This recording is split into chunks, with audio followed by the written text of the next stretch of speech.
हाँ जी बच्चों, कैसे हो सभी? पढ़ाई के अलावा सब ठीक है? अब सुनो बच्चों, आज अपनों ने क्या स्टार्ट करना है? एनपीओ। एनपीओ बोले तो non profit organisation. Non profit organisation का मतलब क्या है? जिनको प्रॉफिट नहीं होगा या प्रॉफिट का मोटिव नहीं होगा। प्रॉफिट का मोटिव नहीं होगा। प्रॉफिट हो सकता है, इनकम एंड एक्सपेंड, अभी थोड़ा बहुत याद है ना 11th-12th का, तो इनकम एंड एक्सपेंडिचर में भी सरप्लस आता ही था ना 11th-12th में। मैं ये मान के चलूंगा आपको कुछ नहीं आता है सर, इसमें मानने की जरूरत भी नहीं है, लेकिन क्या है, लेकिन इतना तो याद है ना, इतना थोड़ा तो याद है ना, थोड़ा सा कि प्रॉफिट मोटिव और सरप्लस आ जाता था कई क्वेश्चन में। तो एनपीओ का मतलब क्या है? प्रॉफिट कमाना ही नहीं है या प्रॉफिट का पर्पज नहीं है। अब एनपीओ कौन चलाएगा बताओ? कौन पागल लोग होते हैं जो बिना प्रॉफिट मोटिव के काम करेंगे? क्यों ऐसा क्यों है? देखो जैसे समर्थ कॉमर्स क्लासेस, इनका प्राइम मोटिव ही क्या है इनका? बोलो, मजाक कर रहे हैं नालायक, क्या मजाक करें? बताओ हमारा प्राइम मोटिव क्या है? सोसाइटी की सर्विस करना एजुकेशन के तौर पर।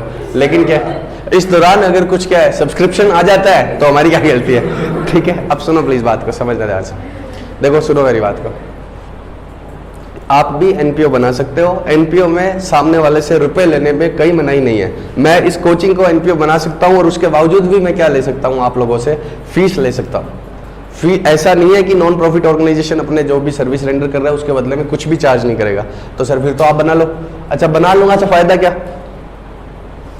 इस समर्थ कॉमर्स क्लासेस को अगर मैं एनपीओ की तरह से रजिस्टर करवा लूँ, ये जनरली सोसाइटी की तरह से रजिस्टर होते हैं, कोऑपरेटिव सोसाइटीज की तरह से, ठीक है। कंपनी भी बन सकता है, ऐसा मना नहीं है, लेकिन जनरली ये सोसाइटीज की टाइप से रजिस्टर हो जाते हैं। अच्छा मैंने इसको एनपीओ बना लिया तो क्या फायदा होगा? टैक्स। एनपीओज में कभी भी आपको प्रोविजन फॉर टैक्स या टैक्स एक्सपेंस देखने को नहीं मिलेगा। एनपीओ बनते ही आपको टैक्स देने की जरूरत नहीं है।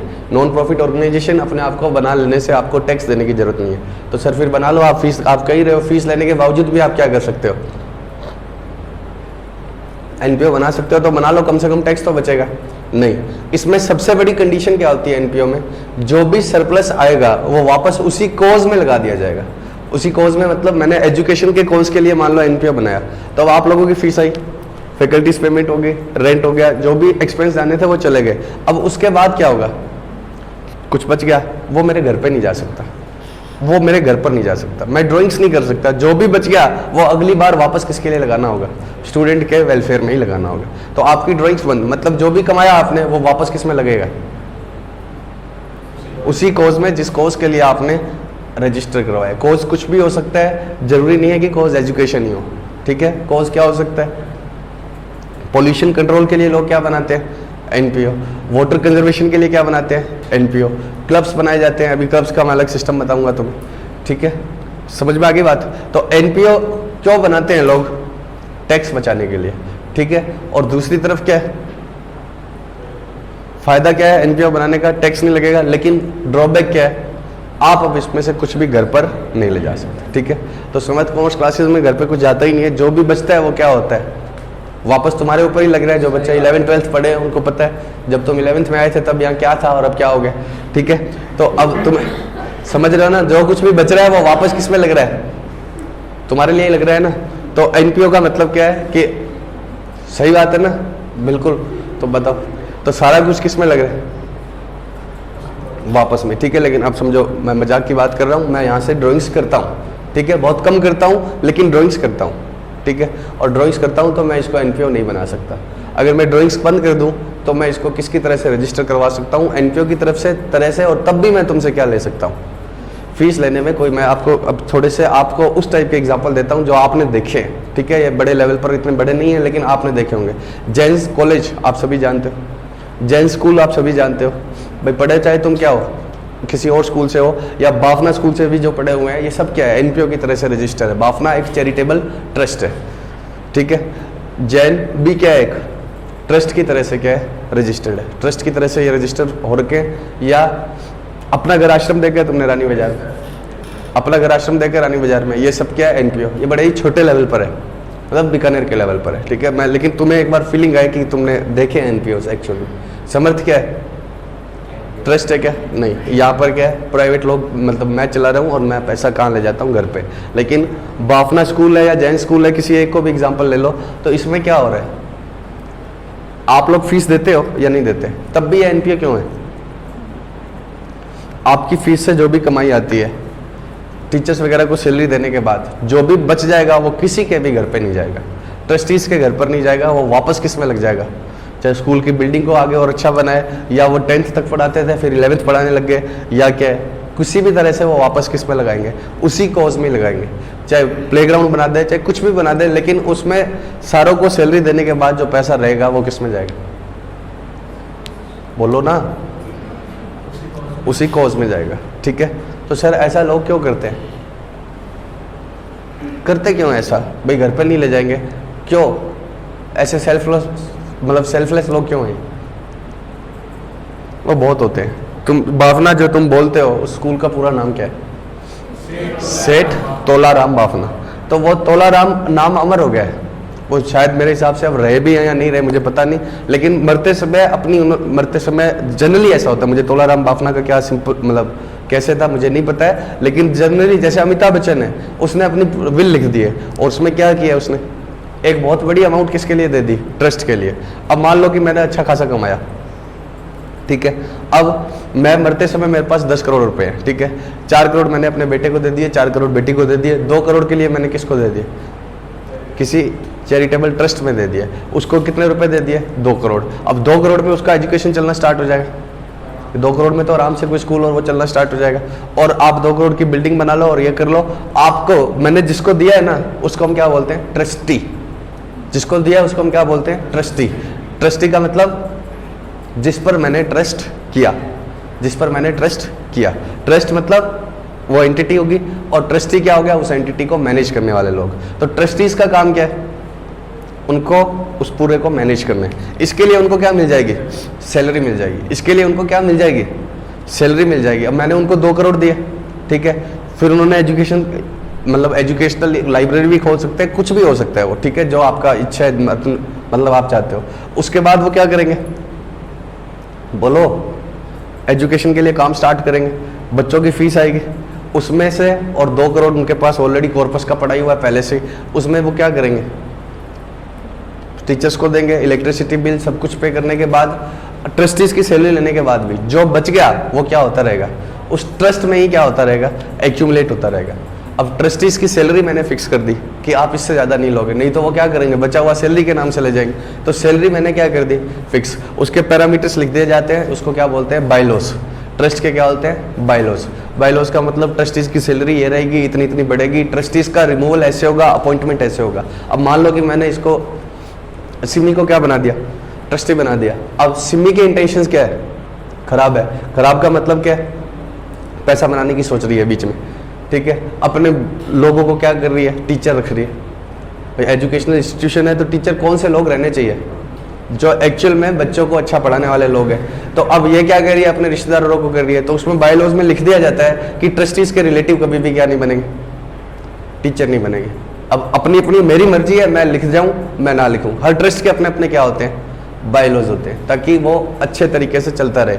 उसमें बोल दिया जाता है कि ये एक बार मैंने 5 ट्रस्टीज बना दिए, इनका टेन्योर खत्म हो जाएगा 4 सालों के बाद, फिर नए ट्रस्टीज इस तरह से अपॉइंट होंगे, तो पूरा तरीके से चलता है वो। और वो संस्था अपने आप आगे से आगे क्या होती रहती है? जलती रहती है। मैं मर गया, ये ट्रस्टीज भी मर जाएंगे, लेकिन उसमें क्या हो गया? वो फंड आगे से आगे क्या होता रहता है? बढ़ता रहता है। समझ गए?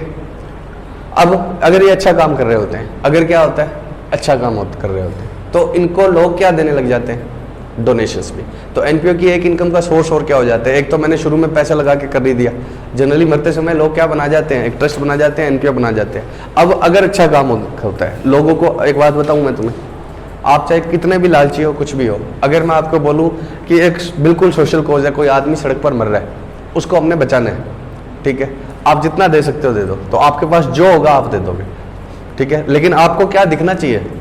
कि मैं इस पैसे को खाऊंगा नहीं। मैं तुम्हें बोलूं कि तुम मुझे रुपए दे दो, और तुम्हें क्या डाउट है कि ये हमसे तो ले लेगा और उसको भी नहीं बचाएगा, और क्या है? तब अलग बात है। मदर टेरेसा मरते समय बोल के गई थी कि मुझे इन कामों में कभी भी क्या नहीं जरूरत पड़ी, पैसे की कमी की नहीं, क्योंकि मदर टेरेसा जो काम करती थी ना तो लोगों को दिखता था कि अच्छा काम है, लोगों को क्या दिखता था कि अच्छे काम में लगी हुई है। उसके ट्रस्ट को कभी भी किसकी, शुरू में उसने बोला जरूर मुझे रुपए की जरूरत पड़ी, कमी पड़ी, लेकिन जैसे जैसे लोग मुझे जानने लग गए तो इतनी डोनेशन आने लग गई कि क्या, तो मुझे कभी भी रुपए की जरूरत नहीं पड़ी। तो एनपीओ की सोर्स इनकम का एक और बड़ा सोर्स क्या होता है? डोनेशन। अब कुछ लोग कैसे करते हैं, एनपीओ कैसे बना जाते हैं? जैसे मेरे में इतने रुपए नहीं है, 2 करोड़ रुपए, मेरे पास कितने रुपए नहीं है? 2 करोड़। या मान लो 10 लाख रुपए में हमने कोई क्या करना है, ट्रस्ट स्टार्ट करना है जो बच्चों को पढ़ाएगा। 10 लाख में कोचिंग तो स्टार्ट हो ही जाएगी, ठीक है। अब 10 लाख के लिए मैंने क्या फिक्स कर दिया कि तुम में से जो बच्चे सीए बन जाए वो मान लो कि हर महीने आप कितने रुपए दे देना, 500 रुपये दे देना। हर महीने 500 आप आराम से दे जाओगे, जब आप सीए बन जाओगे तो आप लाख रुपया महीना आराम से कमा लोगे। तो 500 रुपये तुम्हें बिल्कुल क्या लगेगा भाई, आई वॉश पीनट्स लगेंगे, मतलब छोटी सी अमाउंट लगेगी। तो आप 500 रुपये मुझे हर महीने क्या है दे देना। अब बताओ 500 डिवाइड बाई 10 लैक्स करो, 500 डिवाइड बाय क्या करो, एक बार 1 लाख करो, 500 डिवाइड बाय 1 लाख कर लो तो कैलकुलेटर से। 1 lakh divide by 500, sorry 1 lakh divide by 500, 1 lakh divide by 500 कितना आ गया? 2000 आ गया क्या? पक्का 200 ही आएगा, यही तो मैं कह रहा हूं। अरे नहीं, मैं तुम्हें बता रहा हूं, मैं कोई एनपीओ बनाना है हमने, उसका मंथली रेंट, मंथली एक्सपेंस कितना होगा? 1 लाख रुपया होगा। उसका मंथली एक्सपेंस कितना होगा? 1 लाख रुपया होगा, ठीक है। और शुरू में क्या होगा? 5 लाख रुपए स्टार्टिंग में लगाने होंगे। एक बार 10 लाख वाले एग्जांपल को भूल जाओ कि शुरू में कितने रुपए स्टार्टिंग में लगाने होंगे? 5 लाख रुपए तो स्टार्टिंग में चाहिए। जैसे मान लो कि एनपीओ में क्या स्टार्ट करना है, एक कोचिंग स्टार्ट करनी है 11th-12th की, जिसमें क्या करवाना चाहते हैं हम, सारे बीकानेर को हम 11th-12th क्या करना चाहते हैं? फ्री में पढ़ाना चाहते हैं सारे बीकानेर को, कोई भी पढ़ ले। तो क्या चाहिए होगा हमें इसके लिए? सबसे पहले इनिशियली कुछ फर्नीचर और ये सब चाहिए होगा। अब मैं और आप मिलकर क्या करना चाहते हैं, ये काम करना चाहते हैं असल में, कि मान लो कि हमें कोई एक टीचर रखना है जो अच्छा नामी गिरामी टीचर है, और उसको क्या बोलेंगे, तुझे तुम्हारी सैलरी मिलेगी। हम क्या करेंगे, बच्चों से कोई फीस नहीं लेंगे। तो कितने रुपए, मान लो टीचर्स जो मिल रहे हैं हमें, जो भी टीचर्स टोटल है, कोई 40,000 पर मंथ मांग रहे हैं, कोई कुछ मांग रहा है, तो ऐसे करके रेंट वेंट मिलाकर हमें लग रहा है कि महीने का कितने रुपया खर्चा लग जाएगा? 1 लाख रुपए। महीने का कितने रुपया खर्चा लग जाएगा? 1 लाख रुपए। प्लस स्टार्टिंग में फर्नीचर और खरीदना पड़ेगा, उसके कितने लग जाएंगे? 5 लाख। ये तो वन टाइम एक्सपेंस है, ये तो वन टाइम एक्सपेंस है। 5 लाख डिवाइड बाय 500 कितना हो गया? 1000। 5 लाख डिवाइड बाय, तो मैं तुम्हें कहता हूं कि तुम जब सीए बन जाओ तो तुम मुझे क्या कर देना, 1000 रुपये दे देना, ठीक है। कितने रुपए दे, अरे 500 नहीं करता मैं, 1 मिनट रुको। एक बार मैं 200 मेंबर से बात कर रहा हूं, तो कितने रुपए होंगे? कितना हो गया?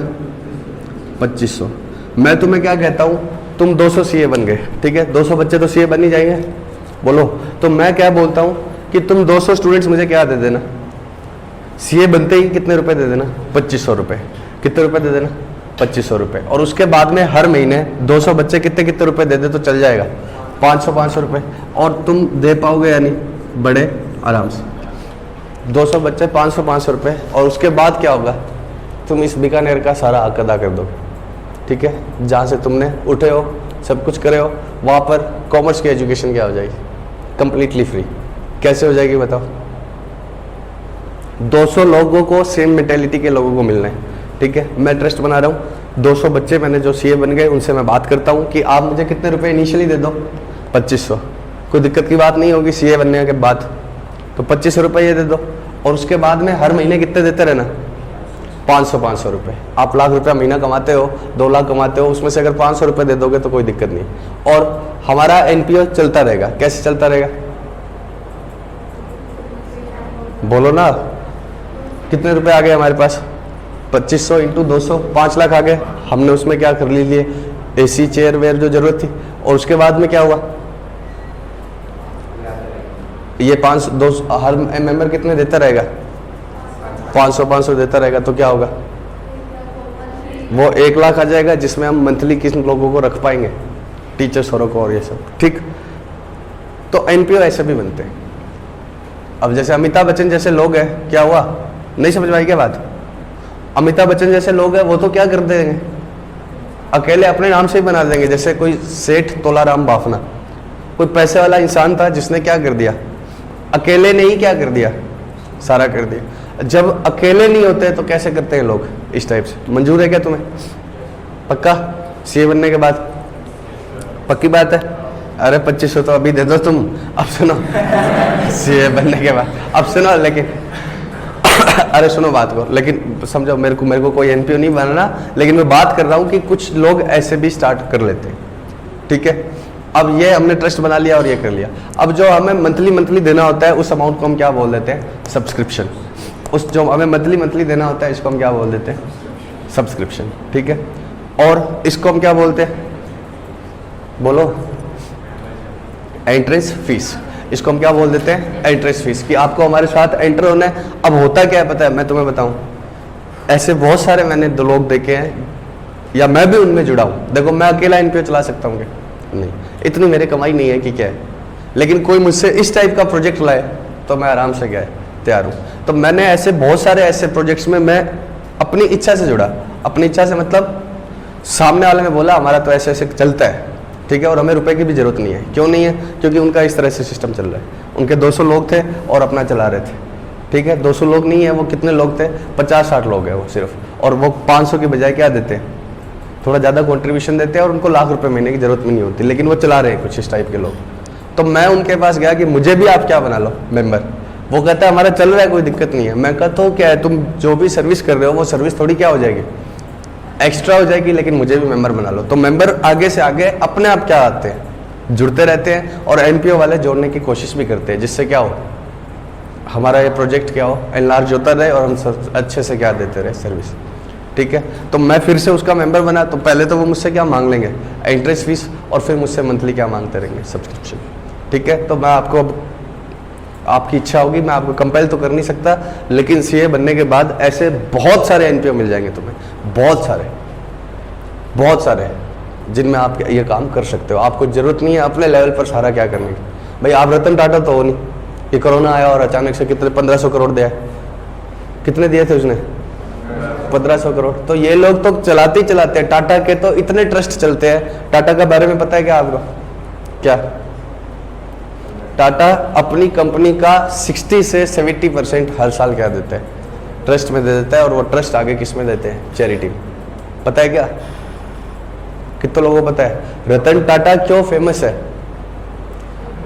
देखो, रतन टाटा अंबानी से भी पहले क्या है, रिलायंस कब बनी, 1970s के अराउंड, ठीक है, 70s-80s के आसपास। और टाटा ग्रुप कब का है, इंडिपेंडेंस से पहले का है, ठीक है।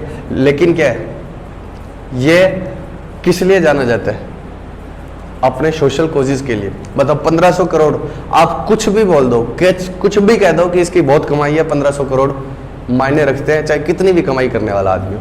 1500 करोड़ बहुत मायने रखते हैं, चाहे कितनी भी कमाई। आप कह सकते हो कि इनकी कमाइयाँ ये दे सकते हैं, लेकिन बाकियों ने तो नहीं दिए, इवन अंबानी ने भी नहीं दिए। अंबानी तो ज़्यादा रिच है, ठीक है। तो टाटा किस लिए फेमस है, अपनी इंटीग्रिटी और ऑनेस्टी के लिए पूरी इंडिया में जाना जाता है। कौन, रतन टाटा। और ये इस बार की बात नहीं है, ये तो चलो बहुत बड़ा इसने ह्यूज डोनेशन कर दिया। अदरवाइज भी अपनी कमाई का 60% देना बहुत बड़ी बात होती है, बहुत बड़ी। अब आप मुझे बोलो भाई, आप किसी के घर में कमाई 20,000 रुपये है, उसके लिए तो 1 लाख वाला भी क्या है, ज़्यादा। आपके पापा महीने के 1 लाख रुपए कमाते हैं तो ज़्यादा है, लेकिन उस 20,000 की नज़र में तो ज़्यादा है, लेकिन आपके पापा भी 60,000 डोनेट नहीं कर सकते 1 लाख का 60%। तो आप चाहे कितने भी रिच हो, आपका लिविंग स्टैंडर्ड उतना ही होता है जितना आप कमा रहे होते हो, तो उसका 60% देना बहुत क्या है, मुश्किल का। तो रतन टाटा जैसे लोग तो क्या अलग टाइप के लोग होते हैं, लेकिन ये लोग अपने, टाटा के तो हज़ारों ट्रस्ट चल रहे हैं। टाटा मेमोरियल हॉस्पिटल पता है आपको, पता ही नहीं कितने हॉस्पिटल, कितने ट्रस्ट ऐसे चल रहे हैं। तो बहुत सारे लोग ऐसे होते हैं। बिरला नाम सुने, जयपुर में बिरला के बहुत सारे ट्रस्ट है, या तुम बीकानेर में देखो तो चाहे सोफिया स्कूल है, चाहे क्या बीबीएस है, चाहे बाफना है, ये सब किसके ट्रस्ट के रूप से चलते हैं। अगर बच्चों की फीस आए चाहे ना आए, लेकिन इनमें मतलब कुछ लोग परमानेंट क्या है डोनेशन देते हैं, जिससे क्या ये चलते हैं। अरे बोलो पक्का, तो तुम भी बनाओगे सीए बनने के बाद? अच्छा, अब वो तुम्हारी इच्छा है, मैं तो तुम्हें अभी बता रहा हूँ, ठीक है। अभी उसके बाद सुनो मेरी बात को, उसके बाद सुनो।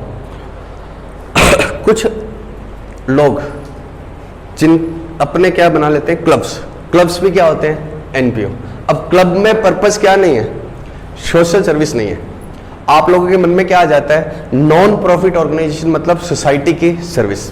नहीं, नॉन प्रॉफिट ऑर्गेनाइजेशन का मतलब क्या है, प्रॉफिट के लिए काम नहीं कर रहे, ठीक है। हम प्रॉफिट नहीं कमाएंगे, ठीक है। जनरली किसके लिए होता है, मतलब सोसाइटी की सर्विस के लिए ही होता है। लेकिन अब एक बात सुनना, आप लोग सभी लोग जिम करना चाहते हैं भाई। आजकल तुम्हारी उम्र के लोगों को तो बहुत क्रेज होता है कि बॉडी बनानी है और ये सब करनी है।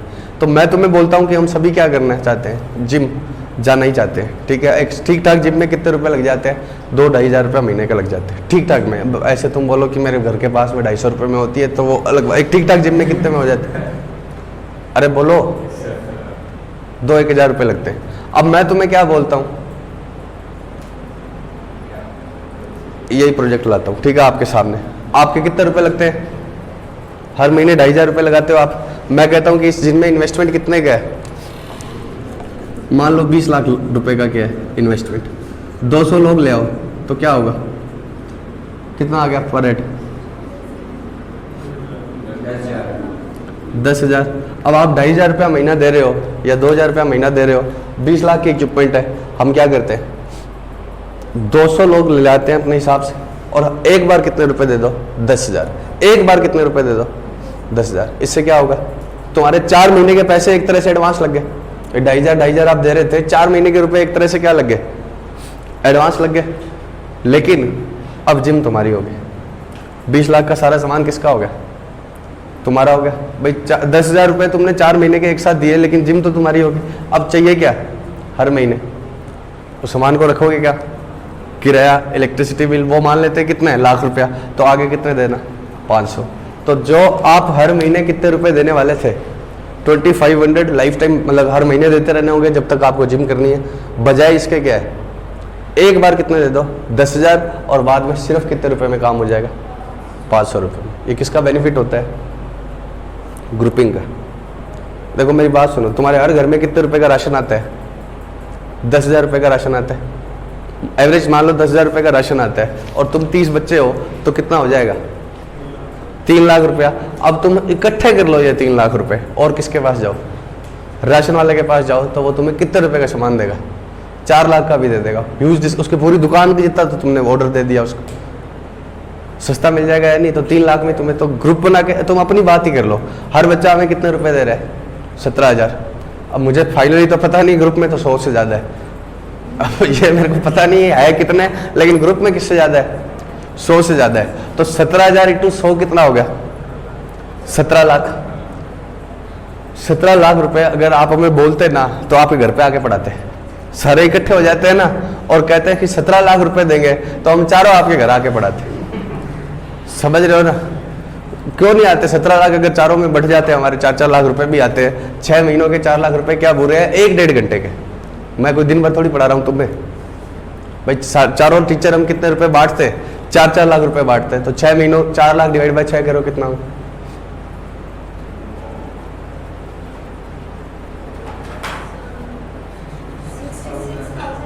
66,000 रुपया महीने का। 1 घंटे की कमाई क्या बुरी है, बोलो। तुम कहते उस समय आते, तुम 10 बजे बुलाते हैं तो 10 बजे आते, 12 बुलाते तो 12 बजे आते। समझ रहे हो ना तुम, कि अगर तुम इकट्ठे होते तो बोलो। लेकिन ये फायदा होता है, ग्रुपिंग का हमेशा क्या होता है, फायदा होता है, ठीक है। 17 लाख रुपए तुम सारे, अब सर IPCC में देखेंगे। अब सुनो तो 17 लाख रुपए क्या है भाई, 17 लाख रुपए हम चारों को बांट देते हैं, आप 4-4 लाख रुपए, तो क्या होता, तुम्हारे शर्तों पे चलते। अब क्या है, तुम्हें चलना भी, मैं ये नहीं कह रहा कि मेरी चलती है, लेकिन तुम्हें टाइम तो हमारे हिसाब से आना पड़ता है। ऐसा कुछ नहीं है, हम तुम्हारे पूरा ध्यान रखते हैं जैसा तुम बोलते हो, लेकिन फिर भी क्या है, टर्म्स एंड कंडीशन हमारी चलती है। और तुम पहले इकट्ठे हो जाते हैं तो क्या होता है, तुम्हारी चलती। तो और पक्की बात है, 17 क्या, तुम हमें 12 लाख बोलते हैं ना, 3-3 लाख देंगे तुम सबको। 3 लाख रुपए का मतलब क्या है, 6 महीनों के 3 लाख, महीने के 50,000, और 1 घंटे के मिलते हैं हमें। 1-1 घंटे ही तो पढ़ाते हैं हम, तो क्या बुरा है, तो भी हम आते हैं। लेकिन प्रॉब्लम क्या है, तुम इकट्ठे नहीं हो। तो अब मैं तुम्हें बोलता हूँ कि हम जिम में दे रहे हैं, बजाय क्या करें, एक क्लब बना लेते हैं। क्लब का मतलब ही क्या होता है, क्लबिंग का मतलब ही क्या होता है, मिलना, रिसोर्सेज को क्या करना, पूल करना। तो मैं कहता हूँ तुम अलग अलग 2,500 रुपये महीना जिम में देते हो, बजाय क्या करो भाई, इन्वेस्टमेंट कितने का है, 20 लाख का इक्विपमेंट, और कितने के 20 लाख, हम 200 लोगों को मिल रहा है और कितने रुपए कर लो, अरे नलायक, कितने रुपए कर लो, 10,000, कितना हो गया, एक बार 10,000 दे दो। आप 2,500 रुपया महीना दे रहे हो तो क्या होगा, बजाय इसके 4 महीनों का एडवांस लग गया आपका। अब आपके जीवन भर जिम आपकी है और लाख रुपया महीना तो खर्चा लगता ही नहीं है इलेक्ट्रिसिटी और होगा, लेकिन मान लो कि लगता भी है तो महीने के सिर्फ कितने रुपए में काम हो जाएगा, 500। और जानते हो जैसे ही मेंबर और बढ़ने लग गए तो क्या होगा, ये औरों में बढ़ जाएगा, तो ये क्या हो जाएगा, कम हो जाएगा। अरे बोलो, समझ रहे हो या नहीं भाई। आप में से 10 जने मेरे साथ एक साथ आएंगे तो पक्का क्या होगा, मैं नेगोशिएशन करूंगा, ठीक है। अब नहीं होगा, अब तो आगे तुम, ठीक है ना, अब उसको देख रहे, ठीक है। अब सुनो मेरी बात, अब मेरी बात को सुनो, अरे प्लीज समझो बात, अरे समझ रहे हो ना। तो ये ग्रुपिंग के फायदे होते हैं, और जितने भी चार्टर्ड अकाउंटेंट्स होते हैं, डॉक्टर्स होते हैं, या जितने भी पढ़े टीचर्स होते हैं, कम्युनिटीज होती है, वो इस तरह के ग्रुप बनाकर रखते हैं। अब ये भी एनपीओ है। एनपीओ का मतलब क्या है, हम सिर्फ इन 200 लोगों की सर्विस करना चाह रहे हैं, कमाना तो नहीं चाह रहे ना। हम बस 200 लोग मिलकर क्या करना चाहते हैं, जिम चलाना चाहते हैं। हम 200 लोग मिलकर क्या चलाना चाहते हैं, जिम। हमने किसी से कोई कमाई नहीं करनी, बस हम अपना आपस में ही सर्विस करना चाहते हैं, दूसरे सोसाइटी की नहीं कर रहे, बस हम अपने 200 लोगों की। अब महीने के लाख रुपए इकट्ठे हो गए और बिल आया 80,000, तो क्या 20,000 रुपए पर इस एनपीओ पर या क्लब पर टैक्स लगेगा? नहीं, क्योंकि पर्पज नहीं था प्रॉफिट कमाना, ये तो हमारा ही पैसा है, बस पड़ा है। हम अगली बार क्या ले आएंगे, कोई और इक्विपमेंट ले आएंगे। पता है क्या, दिल्ली में एक जिम स्टार्ट हुई थी, जिम खाना क्लब, पता है, इतना बड़ा होता गया कि वो जिम से स्टार्ट हुआ था, ऐसा क्लब बना के। जिम खाना क्लब नाम सुना है क्या तुमने? कभी नहीं सुना, नालायक। जिम खाना क्लब इसी तरह से स्टार्ट हुआ, और क्लब के बाद उसमें जिम खाना क्लब नाम से समझ रहे हो ना कि जिम का होगा। अब पैसा आया, मेंबर जुड़ते गए। अच्छा, इसका सबसे बड़ा फायदा क्या है, दूसरे की जिम में जाओगे तो सुबह 8 से 9 आना, ये हमारी खुद की जिम है, कब मर्जी जाए। अब ये मेंबर बढ़ते जाएंगे, 200, 500, 1000 होते जाएंगे, तो क्या होगा, उसका मैनेजमेंट बढ़ता रहेगा, खर्चे थोड़े ज़्यादा लगेंगे, लेकिन हर महीने आने वाला पैसा भी तो क्या हो जाएगा, ज़्यादा। तो पता कैसे लगेगा, इतना बड़ा जिम खाना क्लब है कि उनको पता ही नहीं है कि हमारे मेंबर कौन कौन है। तो वो क्या करते हैं, अब मेंबर्स को क्या देते हैं, आई कार्ड। जैसे जिम में आओगे तो आपको क्या दिखाना पड़ेगा, आई कार्ड। भाई 5 लाख इतने मेंबर बन गए हैं उसके कि क्या है, तो सिर्फ 5 लाख लोग एक जिम में आते हैं। एक थोड़ी है, उन्होंने जिम पे जिम खोलते गए, उसके बाद में उन्होंने उसी में क्या कर दिया, लाइब्रेरी स्टार्ट कर दी, पैसे आते गए, स्विमिंग पूल स्टार्ट कर दिया, हॉर्स राइडिंग स्टार्ट कर दी। इतना बड़ा क्लब बन गया, क्योंकि पॉपुलेशन ज़्यादा है, मेंबर बनते गए, और लोगों को भी क्या लगता है, अफोर्डेबल लगता है, अच्छा लगता है। अब हमारे बीकानेर में ही बताओ कौन सा एनपीओ है क्लब टाइप का, शादुल क्लब सुना है, रोटरी क्लब भी है, लेकिन शादुल क्लब में क्या है, 8-10 हज़ार रुपये महीने का क्या लगता है चार्ज। लेकिन अब 8-10 हज़ार रुपये तुम्हें लगता है बहुत ज़्यादा है, लेकिन एक सीए या डॉक्टर के लिए क्या है, जो लाख रुपए कमाता है, उसमें 8,000 रुपये में जो फैसिलिटीज़ है ना, वो अदरवाइज 8,000 में नहीं मिलती आपको। ठीक है, 8,000 रुपया महीना एक हैंडसम अमाउंट है, लेकिन 8,000 के बदले में जो एडवांटेज आ रहे हैं वो क्या है, बहुत ज़्यादा है। तो क्लब भी क्या होते हैं, एनपीओ। अब क्लब को कोई डोनेशन नहीं देता, क्योंकि ये किसकी सर्विस नहीं कर रहे, सोसाइटी के। इसमें इनकम का सोर्स सिर्फ क्या होता है, सब्सक्रिप्शन ऑफ मेंबर्स, या शुरू में एंट्रेंस फीस। इसमें इनकम का सोर्स क्या होता है, एंट्रेंस फीस और सब्सक्रिप्शन ऑफ मेंबर्स। इसको कोई क्या नहीं मिलता, डोनेशन नहीं मिलता, ठीक है। लेकिन जो पहले वाले मैंने आपको बताया कि हम एक एजुकेशनल इंस्टीट्यूशन खोलेंगे जिसमें बच्चों को पढ़ाएंगे, या एक लाइब्रेरी खोल देंगे जिसमें क्या होगा, शुरू में किताबों का पैसा इतना आ जाएगा, हर महीने रेंट वगैरह किससे चलता कर, तो उसमें लोग भी क्या देने लग जाते हैं, डोनेशन। आप मेरे को बताओ, मैं आपको बीकानेर में ऐसे ऐसे काम बता दूं जो लोग मतलब बिना प्रॉफिट की सेवा के पर्पज से कर रहे हैं। जैसे हल्दीराम हॉस्पिटल जनरली सरकार देती है, यहाँ पर क्या है, हल्दीराम प्राइवेट वाला है, उसने सरकार को हॉस्पिटल बना के दे दिया। बोलो, उसी के सामने एक दमानी का वो बना हुआ है, कैंसर वाला हॉस्पिटल। 5 रुपए में कोई आदमी बीकानेर में क्या खिला रहा है, खाना खिला रहा है, जो भी पीबीएम में पेशेंट्स आते हैं उनको, पता है क्या। तो ये सारे लोग कौन है, मोहता धर्मशाला है, ये लोग कौन है, इनका कोई पर्पज नहीं है कमाने का। इनका पर्पस क्या है, भाई कमा रहे हैं, लेकिन साथ ही साथ क्या कर रहे हैं। तो आपका भी ये बनता है, अभी मैं नहीं कह रहा कि आप कुछ कर सकते हो, लेकिन क्या है, सीए बनने के बाद आप कर सकते हो। और ध्यान रखना, जरूरी नहीं है कि आप खुद अपना एनपीओ ही चलाओ, बहुत सारे ऐसे तुम्हें मिल जाएंगे, लेकिन आपको फुर्सत ही नहीं है। अब होता क्या है, इनमें डोनेशन और कैसे भी आती है। अच्छा, कितने लोग शांति निकेतन गए? सोफिया स्कूल के पीछे ही क्या है, एक ओल्ड एज होम है, तुम्हें पक्का लेकर जाएंगे जब ये कोरोना वरोना हट जाएगा, ताकि तुम्हें थोड़ी अकल आए कि अभी कुछ और लोग भी है, इनके लिए भी करने। शांति निकेतन कोई नहीं गया? तो सोफिया स्कूल के पीछे क्या है, एक ओल्ड एज होम है, उसको, ठीक है, सोफिया नहीं तो ठीक है, और उसके बाहर है, सुनो प्लीज, अपना घर आश्रम है या नहीं? डेफ एंड डम स्कूल पता है तुम्हें? बीकानेर में 2 है, पवनपुर में। डेफ एंड डम मतलब मूक बधिर बच्चे, और जो पागल टाइप के बच्चे, मतलब पागल तो नहीं बोलेंगे इनको, आजकल क्या बोला जाता है, स्पेशली टैलेंटेड या इस टाइप से कुछ बोला जाता है। लेकिन जो बच्चे बोल नहीं सकते, सुन नहीं सकते, उनके लिए अलग से किसी ने क्या चला रखा है, स्कूल चला रखा है। तो प्लीज़ इन लोगों को क्या किया करो, कंट्रीब्यूट। और नहीं तो तुम बर्थडे पे 1000-2000 तो दे ही सकते हो, इतना तो कर ही सकते हो। तो उस समय जब आप क्या करो, वहाँ देते हैं बहुत सारे लोग, भाई मेरे जैसा आदमी उसको चला सकता है क्या? नहीं।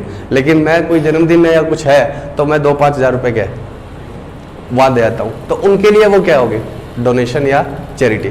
उनके लिए क्या होगी, डोनेशन या चैरिटी। शादुल क्लब में दे के आऊँगा मैं?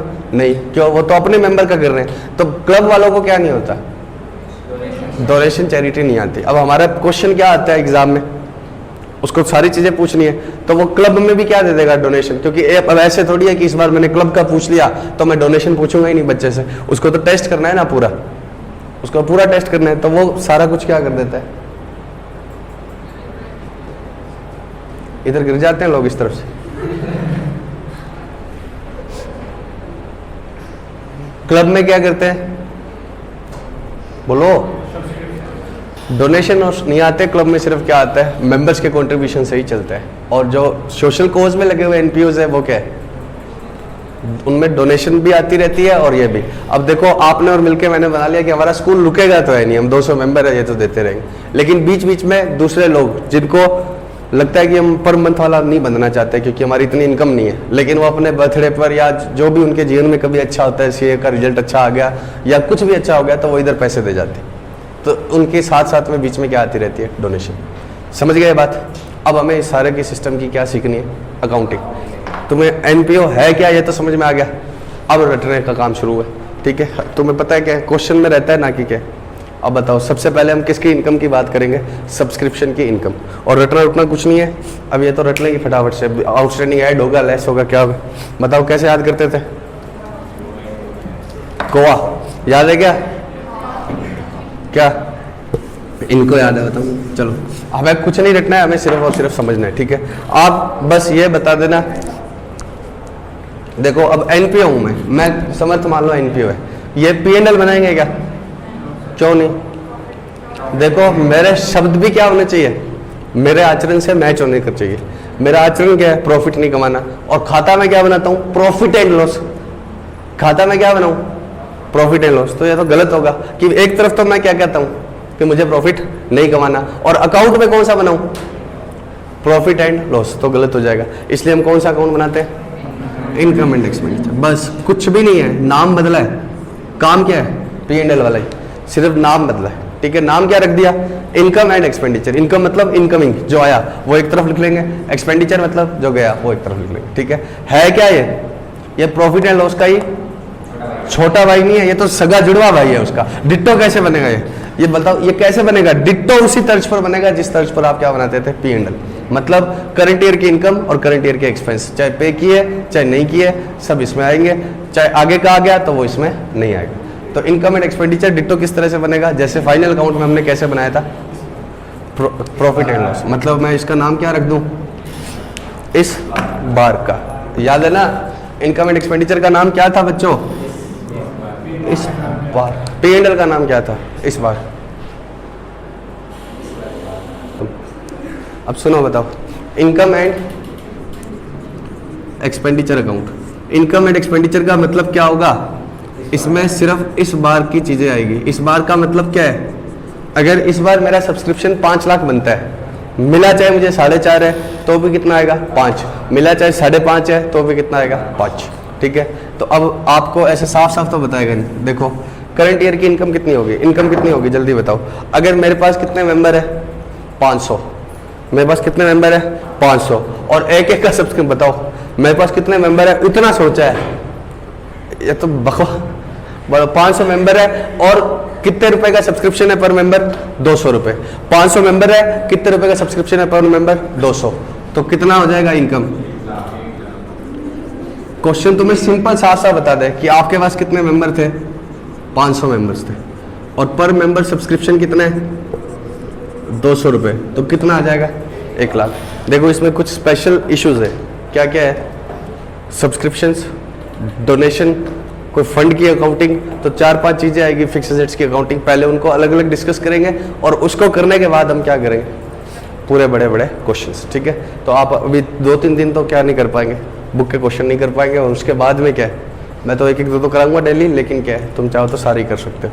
ठीक है, अब सुनो, तो ये इतना सिंपल तो देगा नहीं कि 500 मेंबर है और 200 रुपये पर मेंबर सब्सक्रिप्शन है तो इनकम बताओ।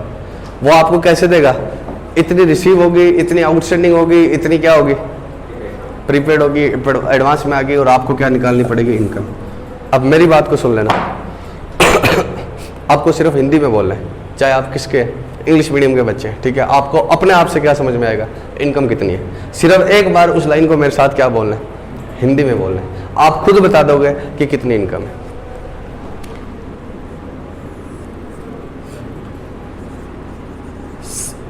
सब्सक्रिप्शन को अब से मैं क्या लिखूंगा, सब का मतलब सब्सक्रिप्शन का मतलब जो हर महीने मेंबर्स को देने, एनपीओ के रनिंग खर्चे चुकाने के लिए।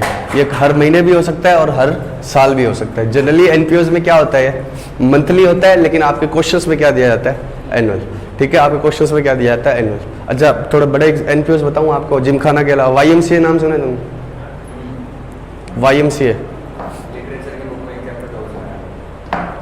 YMCA बहुत बड़ा क्या है, यूथ मैन क्रिश्चियन एसोसिएशन। और एक देखो, इसमें मैं कोई कम्युनल या जाति वाली बात नहीं कर रहा, लेकिन majority of NPOs are being run by Christians.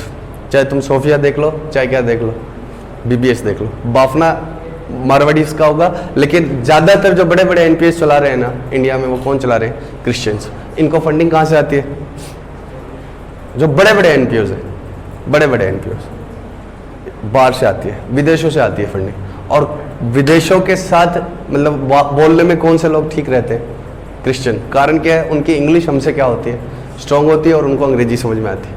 ठीक है, तो YMCA बहुत बड़ा क्रिश्चियन का एसोसिएशन है, बहुत बड़ा एनपीओ चला रहे हैं ये लोग। ठीक है, और फंडिंग कहाँ से आती है, इंडिया के बाहर से, इंडिया के बाहर से डॉलरों में मोटा पैसा उठाते हैं, बहुत मोटा पैसा। और मैं अब ऐसे बोलना नहीं चाहिए, लेकिन बहुत सारे फ्रॉड एनपीओज भी चल रहे हैं। फ्रॉड एनपीओज का मतलब क्या है, इंडिया की ऐसी घटिया तस्वीर वो वहाँ जाकर क्या करते हैं, दिखाते हैं कि हमारे ये इतने पूर है, इतने मर रहे हैं, ऐसे कर रहे हैं। भाई फोटो खींचने तो कहीं से भी ले आओगे ना तुम, और फिर क्या करते हैं, करोड़ों रुपए का क्या उठाते हैं, रुपए तो होता ही नहीं, डॉलर्स में आता है डोनेशन, लेते हैं और फिर क्या करते हैं, नकली खर्चे दिखाए जाते हैं, सिर्फ नकली खर्चे। नकली खर्चे का मतलब क्या है, उन्होंने मुझे कितने रुपए दे दिए, देखो मैं तुम्हें नाम तो मैं नहीं लूँगा, बीकानेर में भी ऐसा होता है, जो ट्रस्ट चल रहे हैं ना, अब उसमें जिसने बनाया है उसकी क्या है, गलती नहीं है, जिसने बनाया उसकी गलती नहीं है, लेकिन ट्रस्टीज फ्रॉड करते हैं। कैसे फ्रॉड करते हैं मैं मान लो कि मैं ट्रस्टी हूँ, ठीक है, मान लो कि मैं ट्रस्टी हूँ, और मुझे मैं मान लो एजुकेशन इंस्टीट्यूशन का ही टाइप का एनपीओ है, ठीक है। अब मेरे को, मैं ट्रस्टी हूँ, सारा कुछ मैं ही संभाल रहा हूँ, तो क्या करूँगा मैं, इसको बुलाया मैंने, ये टीचर है, इसको क्या बोला, कितनी सैलरी लोगे, इसने बोला 20। मैं कहा ठीक है, तुम्हें 20,000 मिल जाएंगे, लेकिन हम तुम्हें चेक कितने का देंगे, 25 का, और 5,000 रुपये तुम क्या दे देना, मुझे कैश में दे देना। इससे क्या होगा बताओ, इससे क्या होगा, मैं इस ट्रस्ट में कितना एक्सपेंस शो करूंगा, 25,000। चेकिंग होगी, ऑडिट होगी, तो कैसे दिखेगा, बैंक से ट्रांसफर हुआ है उसके खाते में, चेक देख लो आप, पासबुक में एंट्री देख लो, कितने रुपए की सैलरी जा रही है उसको, 25,000 रुपये। ऐसा बहुत जगह चलता है, तुम बीकानेर में अगर जैसे जैसे बड़े होगे तुम्हें ये सब कुछ पता लगने लग जाएगा। खातों में मेरी ऑडिट होती है, बाद में चेकिंग होती है, तो खातों से बिल्कुल साफ साफ दिखेगा कितने रुपए का चेक जा रहा था, 25,000 रुपये का चेक जा रहा था, इसकी सैलरी कितनी थी, 25, और इससे वापस में 5,000 रुपये क्या ले लेता था, कैश में ले लेता था। तो वो 5,000 रुपये ट्रस्ट का पैसा किसके पास आ गया? मेरे घर में आ गया। भाई ट्रस्ट से तो मैंने कितने रुपए खर्चा दिखा दिया, 25 का, और आ कितना गया मेरे पास? 5,000। बड़े बड़े फंक्शंस करवाए जाते हैं, बड़े बड़े एनुअल डे सेलिब्रेशन, चाहे वो स्कूल है चाहे कोई भी है, ये हमारा एनुअल डे है। भाई इस दिन हम इस्टेब्लिश हुए थे, ये हमारा क्या है? फर्स्ट डे है। जैसे मैं बोलूँ कि समर्थ मैंने फलानी तारीख को शुरू किया था, उस दिन मैं हर साल क्या करने लग गया? एनुअल डे सेलिब्रेट करने लग गया। ठीक है, उस एनुअल डे सेलिब्रेशन के अंदर इतना बड़ा फ्रॉड होता है आप सोच भी नहीं सकते। उसमें डीजे का, टेंट का ह्यूज एक्सपेंस शो किया जाता है किसकी बुक में? एनपीओ की बुक में। और बाद में क्या कर लिया जाता है? दिखाया जाता है 10 लाख, लिया कितना, दिया कितना उसको? 8 लाख, 2 लाख, उससे क्या कर लिया? तो ये ट्रस्टीज होते हैं वो क्या हो सकते हैं? अगर डिसऑनेस्ट हुए तो फिर ये एनपीओ की ऐसी कर देते हैं, और जनरली होते हैं। ठीक है, अगर मैं सबकी बात नहीं कर रहा, लेकिन बहुत सारे ट्रस्टीज क्या होते हैं? डिसऑनेस्ट होते हैं। समझ रहे हो ना? तो पैसा तो किसका था? गरीबों के लिए, चैरिटी के लिए उठाया उन्होंने, और बाद में क्या किया? अपने ही क्या कर लिया, और ह्यूज सैलरी लेते हैं बिना काम के। ट्रस्टीज खुद अपनी सैलरी भी क्या ले लेते हैं? मैक्सिमम 60-70 हज़ार रुपये। तो पहले तो 70,000 वाला तुम काम ही नहीं कर रहे, और क्या ले रहे हो? वो सैलरी ले रहे हो। उसके बाद में भी क्या है? उस 70 के अलावा भी तुम हर जगह खर्चों में क्या कर रहे हो? गड़बड़ियाँ कर रहे हो। हर एक ऐसा नहीं होता और हर एक सही नहीं होता, लेकिन आप कहाँ रह रहे हैं? हिंदुस्तान में रह रहे हैं, तो मेजोरिटी एनपीओस क्या कर रहे हैं? फ्रॉड ही कर रहे हैं। ठीक है, मैं सबकी बात नहीं कर रहा हूँ। सब्सक्रिप्शन कितने का मिला? मैं वापस प्रैक्टिकल क्वेश्चन बनाते हैं, एग्जाम में लिख कर आ जाओगे क्या कि ये तो फालतू की बातें? ऐसा तो होता ही नहीं है। आप हम बताते हैं क्या होता है, तो ऐसा नहीं है। ठीक है, लेकिन ये पैरेलल, जब अब ये चीज़ें कब पता लगेगी? जब आर्टिकलशिप करोगे। बड़े होने पर मतलब ऐसे बड़े होते ही अपने आप जादू है, धूप में बैठे और आगे, मतलब जब आर्टिकलशिप करोगे ना, तब आपके सामने क्या आएगी? ये सब चीज़ें देखने में आएगी, तब आपके सामने क्या होगा? साफ साफ पता लगे। ठीक है, सब्सक्रिप्शन रिसीव्ड कितने का है? 1 लाख। सब्सक्रिप्शन रिसीव्ड कितने का है बच्चों? 1 लाख। इसमें कोई दिक्कत? अरे बोलो, इसमें क्या दिक्कत है? साफ साफ लिख दिया। अब मैं बोलता हूँ outstanding at year end, OS लिखूंगा मैं किसको? आउटस्टैंडिंग को। At year end 10,000। बताओ मेरी करंट ईयर की इनकम कितनी थी? मेरे साथ सिंपली हिंदी में बोल दो कि मुझे 1 लाख रुपया मिला और 10,000 रुपया आउटस्टैंडिंग का मतलब क्या है? एडवांस आ गया या बकाया है? बकाया है। 1 लाख मुझे मिल चुका है और 10,000 बकाया है, तो बताओ मेरी इनकम कितनी है? 1,10। अब मैं इसमें तुम्हें क्या याद करवाऊं कि ईयर एंड वाला आउटस्टैंडिंग जोड़ना पड़ेगा? आप खुद समझो कि मैं तुम्हें बोल रहा हूँ, चलो छोड़ो, तुम सभी बच्चों ने कितनी फीस दे दी मुझे? 1 लाख। और मैं क्या बोल रहा हूँ? At the end of year 10,000 is still outstanding. तो क्या होगा? 10,000 और देने हैं, तो मतलब मेरी इनकम बनती कितनी है? 1,10। करंट ईयर की इनकम बनती कितनी है? 1,10। मिली चाहे मुझे कितनी है? 1 लाख। इनकम एंड एक्सपेंडिचर में क्या आएगा? करंट ईयर का कितना था, मिला या नहीं मिला, इससे मतलब नहीं है। अब ये याद करें हम, आउटस्टैंडिंग ईयर एंड वाला ऐड होगा, आउटस्टैंडिंग ईयर एंड वाला ऐड होगा। अब तुम्हारा पता क्या रूल होता है कि एक याद कर लो, आउटस्टैंडिंग ईयर एंड वाला ऐड होगा तो प्रीपेड क्या हो जाएगा, ये क्या हो जाएगा, ऐसे नहीं। आपको बिल्कुल सिंपल सा पता होना चाहिए कि ये कोई समझाने वाली चीज़ है क्या? आप फालतू में पैसे लगा रहे हो अकाउंट्स के। तो आउटस्टैंडिंग एट ईयर एंड कितना हो गया? 10। तो बताओ, मैं तुम्हें कह रहा हूँ लाख रुपए की मुझे फीस मिल गई, 10,000 रुपये अभी लेने बाकी है, तो मेरी इनकम कितनी आएगी? 90,000 आ रहा है क्या तुम्हारे मन में? आ रहा है क्या किसी के? बोलो। तो 1,10 है। अब अगले साल बताना क्या हुआ? इस साल के एंड में कितने आउटस्टैंडिंग रह गए थे? 10। अगले साल बताना, अगले साल मुझे टोटल कितना मिला? 1,50। अगले साल मुझे टोटल रुपए कितने मिले? 1,50। पहले सुन लेना बात मेरी। इस साल की इनकम इस साल तुमने मुझे कितने रुपए दिए? कितने बकाया थे? 1 दिए तुमने और 10,000 क्या थे? बकाया। ठीक, आपने बता दिया कि इस बार की इनकम कितनी है आपकी? 1,10। तो अगले साल के लिए मैं क्या बोलूँ? 10,000 तो शुरू में ही लेने थे। 10,000 तो मैंने कब से लेने थे? शुरू में। और मिल कितने गए बच्चों मुझे? 1,50। तो 1,50 जो मिले उसमें इस बार के क्या मिला? 1,50 जो मिले उसमें इस बार का क्या मिला? 1,60। 1,60 बोलो ना। क्यों 1,40? क्योंकि टोटल 150 मिले हैं, उसमें से 10,000 कौन से हैं? पिछले साल के लेने थे। तो इस बार के कितने हैं? अब ये याद करना पड़ेगा कि क्लोजिंग में आउटस्टैंडिंग होगा तो क्या करा करेंगे? ऐड। और ओपनिंग में आउटस्टैंडिंग हुआ करेगा तो क्या करा करेंगे? लेस। बोलो हाँ। आप खुद सोचो, देखो अकाउंट्स यहाँ से आएगी तब तो बात है, यहाँ से आएगी तो फिर क्या है? बहुत दिक्कत वाली बात है। कहाँ से सीखी जाएगी? दिल से या दिमाग से? आप खुद सोचो कि अपनी दुकान समझ लिया करो कि 1 लाख रुपए मिले और 10 लेने और बाकी है, तो कितना था इस बार की इनकम?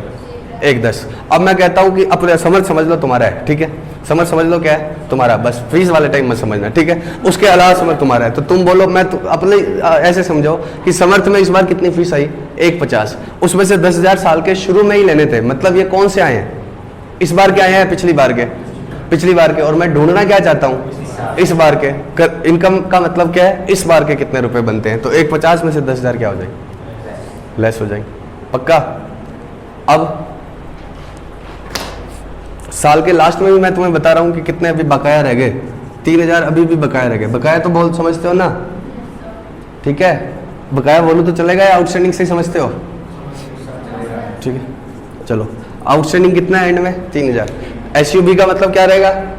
सब्सक्रिप्शन। ओएस का मतलब आउटस्टैंडिंग। अब बताओ बच्चों, मुझे 1.5 लाख मिले और 3 अभी लेने बाकी है।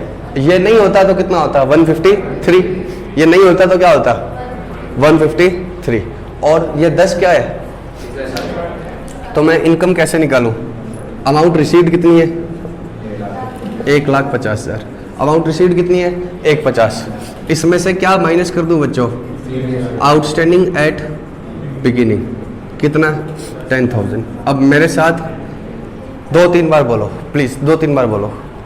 क्या बोलना है पहले तो बताओ। हम जब इनकम निकालेंगे तो इसका मतलब क्या है? करंट ईयर का कितना है या इस बार का कितना है। कभी मैं बोलूं इनकम कितनी है तो आपके मन में क्या आएगा? क्या पूछना चाह रहे हैं? इस बार का कितना बनता था, मिला या नहीं मिला इससे मतलब नहीं है। कभी मैं पूछूं इनकम कितनी है तो आपका मतलब क्या है? इस बार का क्या था, ठीक है। अब 1,50,000 क्या है? मिला इस बार। 10,000 इसमें कौन सा मिला? ये 10,000 क्यों माइनस कर रहा हूं? Because this 10,000 is included in this 150 but not related to current year. 10,000 किस में शामिल है? 1.5 लाख में, बट किस साल का नहीं है? इस बार का। पक्का? 3,000 क्या करूं? ऐड।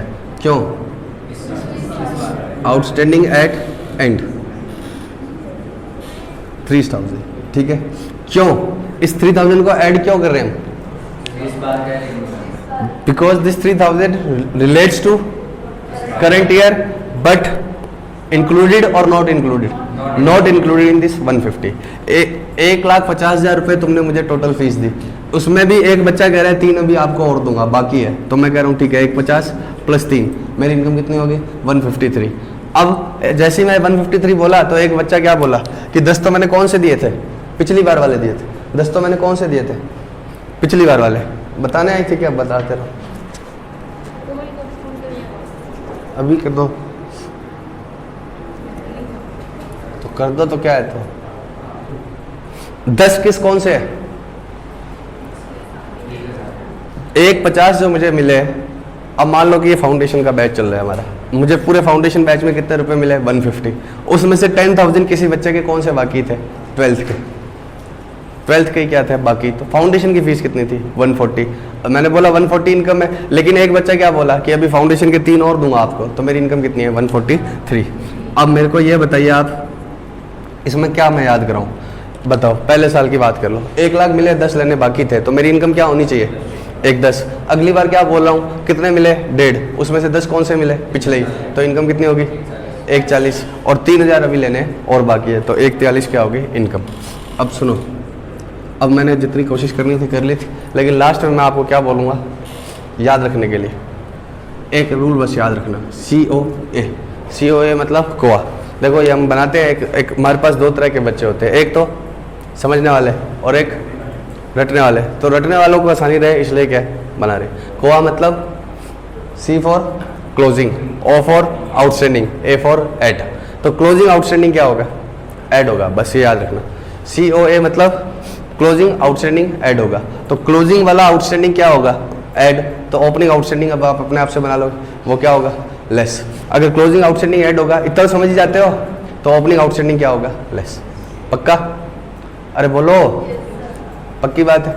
चलो बाकी अभी हम कल करेंगे, इसमें भी और क्या जोड़ना है? एडवांस, ठीक है।